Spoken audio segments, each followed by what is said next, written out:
বাংলাদেশের আপসহীন নেত্রী জননেত্রী বেগম খালেদা জিয়ার সন্তান, সুযোগ্য সন্তান, বাংলাদেশে ফিরবে জিয়াউর রহমানের সন্তান। ওগো আমার ভাইয়েরা, আমরা চাই জিয়াউর রহমান দেশে ফিরে আসুক এবং একজন পুরুষ হিসাবে দেশের রাজনীতিতে নেতৃত্ব দিক। এবং বেগম জিয়া যেমন ইসলামের জন্য সফট কর্নার ছিল, তার কাছে ইসলামের সফট কর্নার ছিল। শহীদ প্রেসিডেন্ট জিয়াউর রহমান যেমন সংবিধানে বিসমিল্লাহ স্থাপন করেছেন, শুধু তাই নয়, ইসলামী মূল্যবোধে বিশ্বাস এটাকে ধারণ করে যিনি রাজনীতি করেছেন, আমরা চাই এমন ইসলামী মূল্যবোধে বিশ্বাসী রাজনীতি তিনি করবেন। এবং বাংলাদেশে যেমন করে বেগম খালেদা জিয়া আলেমদেরকে গুরুত্ব দিয়েছেন, আলেমদের পক্ষে কথা বলেছেন, তাদেরকে মন্ত্রী করেছেন, এমনকি তাদের ফাঁসির বিরুদ্ধে সোচ্চার কণ্ঠ ছিলেন, তারেক রহমানও এমন কিছু করবেন, এটাই জাতির প্রত্যাশা। ঠিক না বা ঠিক?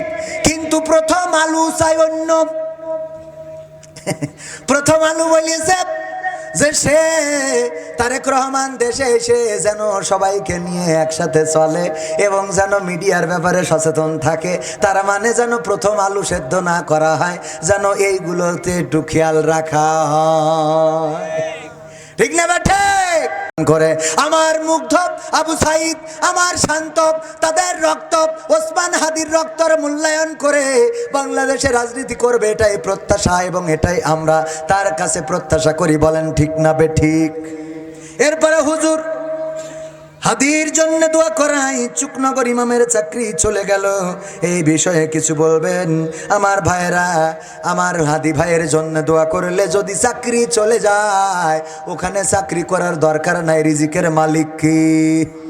এখনো অনেক মসজিদ আছে যেই মসজিদে হক কথা বলা যায় না, আবার এমন অনেক মসজিদ আছে রে যেই মসজিদের ইমাম হক কথা বলে না। কি হবে আলেম হয়ে ইমাম এসেছে মসজিদেতে, পারো যদি সত্য কথা উচ্চ স্বরে না বলিতে, চাকরির ভয় করো যদি ছেড়ে দাও ইমামতি, চাকরির ভয় করো যদি ছেড়ে দাও ইমামতি। কি হবে ধোঁকা দিয়ে আল্লাহকে, কি হবে ধোঁকা দিয়ে আল্লাহকে, কি হবে বেঁচে থেকে অযথা বিদ্যা শিখে যদি না গড়তে পারি শোষণবিহীন সমাজটাকে, কি হবে বেঁচে থেকে? এই জন্য ইমামতি যদি চলে যায় দুঃখ করার কিছু নাই। আমি মাঝে মাঝে বলি, ইমামতি করে যারা অলস হলো তারা। আপনি ইমামতি, আমি মালয়েশিয়ায় দেখেছি ইমাম 3-4 জন করে, এক এক মসজিদ ইমাম কয়জন? 3-4 জন করে। কারণ কি? কারণ একজন ইমামেরও তো অনেক কাজ থাকে, নামাজ ভাগ করা থাকে। একজন ফজর পড়াবে আর সারাদিন পড়াবে না, একজন জহর পড়াবে আর সারাদিন পড়াবে না, একজন আসর আর মাগরিব পড়াবে। এমনকি যারা হজে গিয়েছেন তারা দেখেছেন না, হজে যেয়ে মক্কা মদিনায় কি এক ইমাম নামাজ পড়ায়? কথা কয় না। আর আমাদের ইমাম, উনি ইমামতির চাকরি নিয়ে, ও বাবা, নামাজ পড়াইয়ে পার পারে পা তুলিয়ে সারাদিন শুয়ে।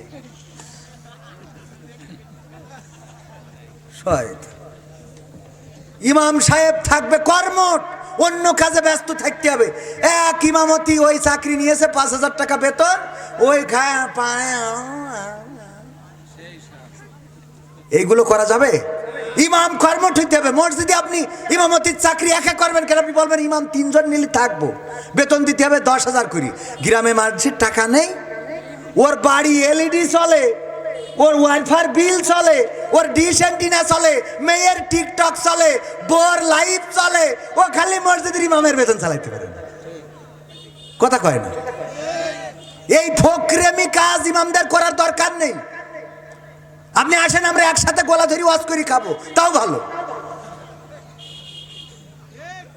আমার একটা নাটক ছিল, ওই যে আমি আর মারুফ ভিক্ষে করি, বললাম না হয় ভিক্ষে করে ছাড়ি দেবো, তাই কি মানসি বলে যে না হয় ভিক্ষে করি খাবো, তো আমরা যেহেতু ভিক্ষে করি তাহলে আমাদের কি বলতে হবে? আমি বললাম যে অসুবিধা নেই, অত ভয় পাওয়ার দরকার নেই, না হয় ভিক্ষে করে ছেড়ে দেবো। ঠিক আছে না বাজান? তো ইমামতি ছেড়ে দিতে হবে, কিন্তু কোন মসজিদের সভাপতির গোলামি করা যাবে না, কোন মসজিদ কমিটির গোলামি করা যাবে না। আমি বলেছি মসজিদের সভাপতি হবে সে যে ইমামের অনুপস্থিতিতে জুম্মার নামাজ পড়াইতে পারবে, তা না হলে চলবে না। কথা ঠিক আছে? ইমামের পরিচালনা দেখেন, মুয়াজ্জিনের সার্টিফিকেটের মান বেশি না ইমামের সার্টিফিকেটের মান বেশি? মুসাল্লির সার্টিফিকেটের মান বেশি না মুয়াজ্জিনের সার্টিফিকেটের মান বেশি? তাহলে মুসাল্লির থেকে মুয়াজ্জিন উপরে, মুয়াজ্জিনের থেকে ইমাম উপরে। যেহেতু ইমামকে একজন সভাপতি চালায়, সুতরাং সভাপতির সার্টিফিকেট এর যদি মাওলানা হয় তোর তো মুফতিরটাও মানে ইফতার সার্টিফিকেটও লাগবে। কথা কয় না? এ যদি ডক্টর হয় তুই তো ডক্টর ইউনুস হতে হবে, ঠিক না বে ঠিক? তা না হলে তোর সভাপতি চলবে না, ডাইরেক্ট আউট, ডাইরেক্ট আউট। ওর বলতে হবে খবরদার আপনি কথা বলেন, একদম চুপ থাকেন, সামনে বসে থাকেন, আপনি কি ডা এই মনে থাকবে এগুলো? হ্যাঁ, মসজিদ চলবে আপনার। আমি মাঝে মাঝে বলি, ও আমরা ওই জায়গায় দিতে গেলি চার দোকানে আপনার বিল, আপনার ফ্রিজ, ও বাবা কুরবানি দেওয়ার আগে বড় ফ্রিজ, ওতে অভাব হয় না, ইমাম সাহেবের টাকায় অভাব হয়ে যায়।